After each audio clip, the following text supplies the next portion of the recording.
I've been asked a few questions about the use of contact lenses or glasses to play this wonderful game of snooker. Now, it's obviously very important to have good eyesight to play the game, and if I'm honest, it's been one of the disadvantages I've had whilst I've been playing the game throughout the years. My own prescription was due for renewal, and before I went down that road of trying to get some more snooker glasses, I thought I'd do a bit of research. So I contacted a fellow called Chris Cheshire, who runs snookerspecs.com. Now, Chris is a qualified optician, but he also plays a reasonable level of snooker. So he understands the problems that a snooker player goes through with his eyesight, selecting whether he's going to use contact lenses or spectacles. As part of my research, as I say, I contacted Chris, and we've had a good long chat about it. And if you don't mind, because I'm no expert, I made a few notes on what he told me.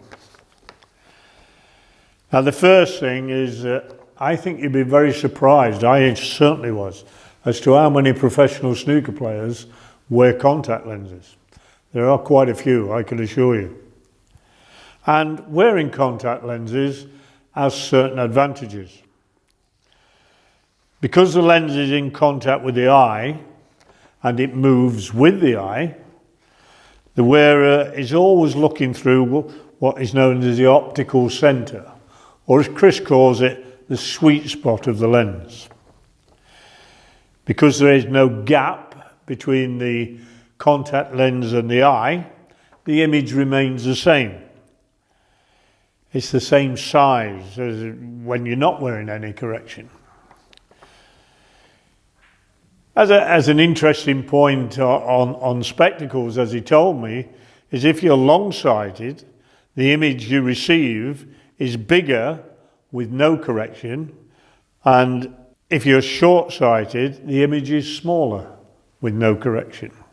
So I found that very, very interesting point.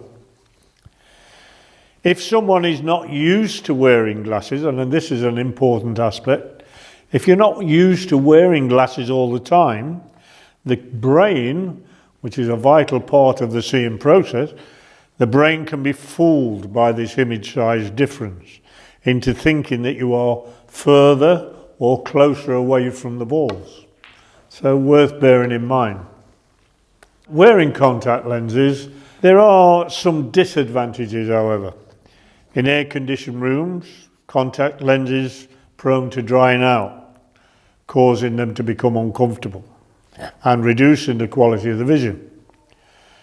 They can also be a bit fiddly to put in and indeed to take out. And as you get a little bit older, the dexterity of the fingers can be a little bit awkward. They require cleaning thoroughly each day because they can potentially cause serious eye infections, so just be careful with them.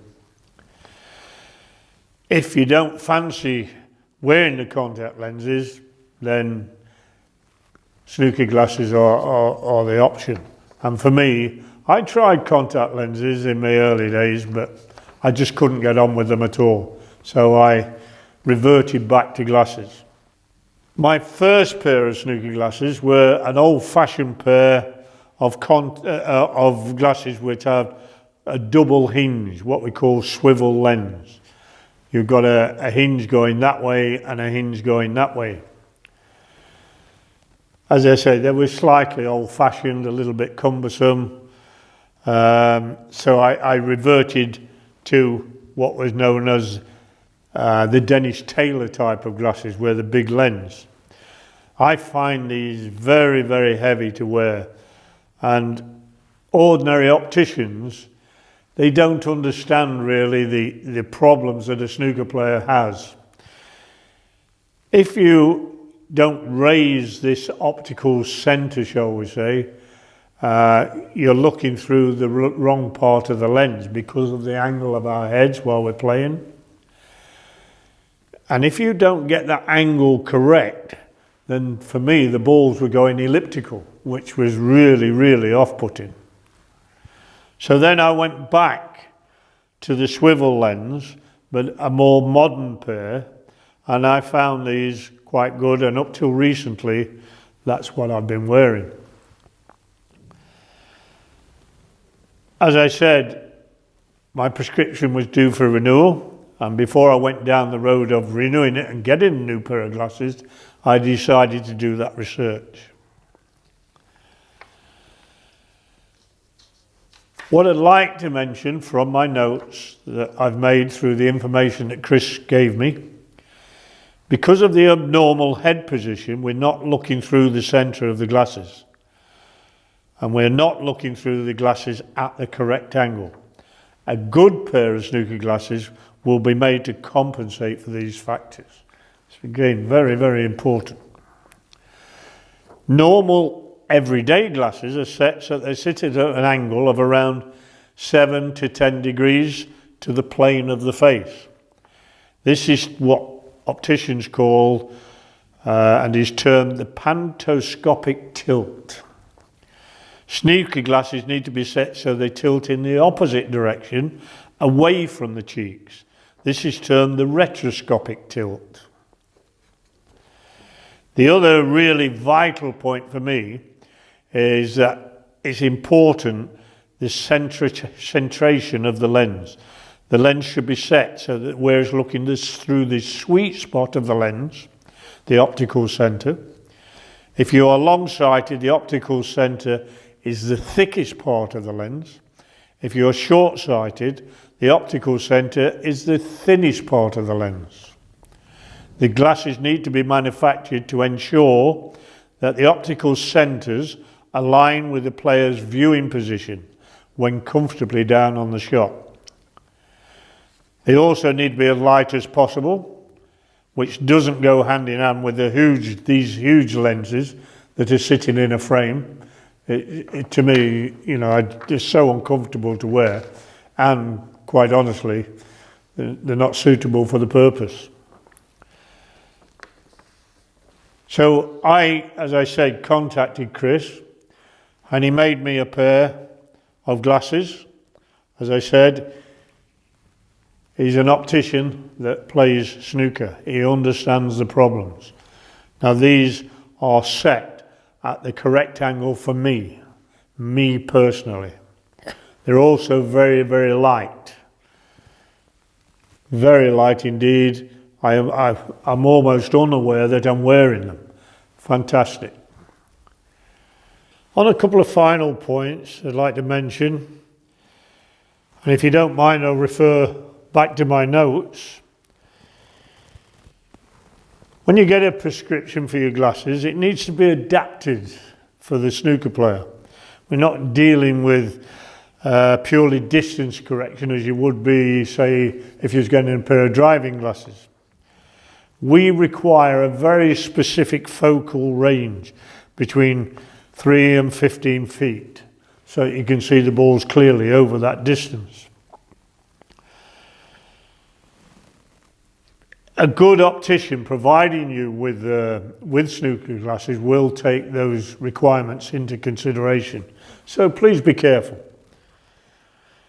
Another point worth remembering is that once you've got your snooker glasses, and let's be honest, these are not a cheap item, you need to look after them.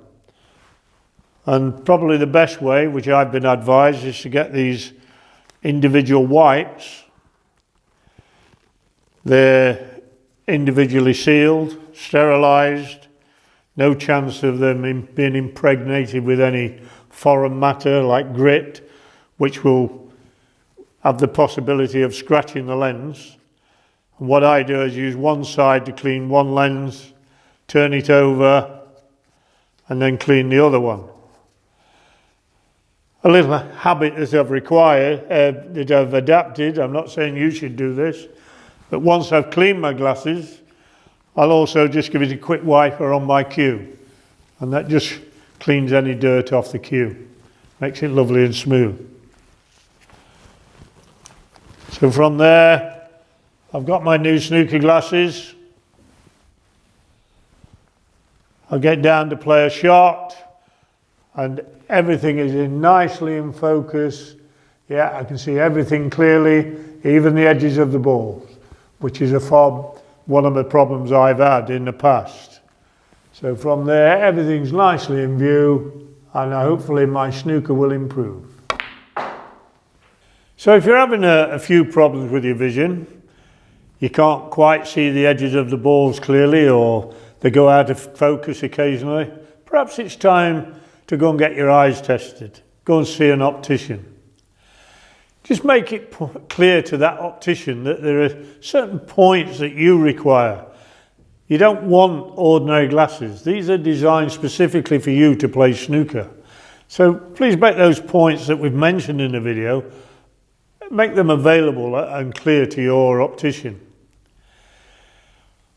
Once you've got the snooker glasses, then please believe me, they don't come cheap and they need looking after, right? So you can do no better than to use those individual wipes that I mentioned in the video. The snooker glasses won't make you into a world champion overnight, but they will help you to see clearly and get the best from your ability. Good luck with that practice.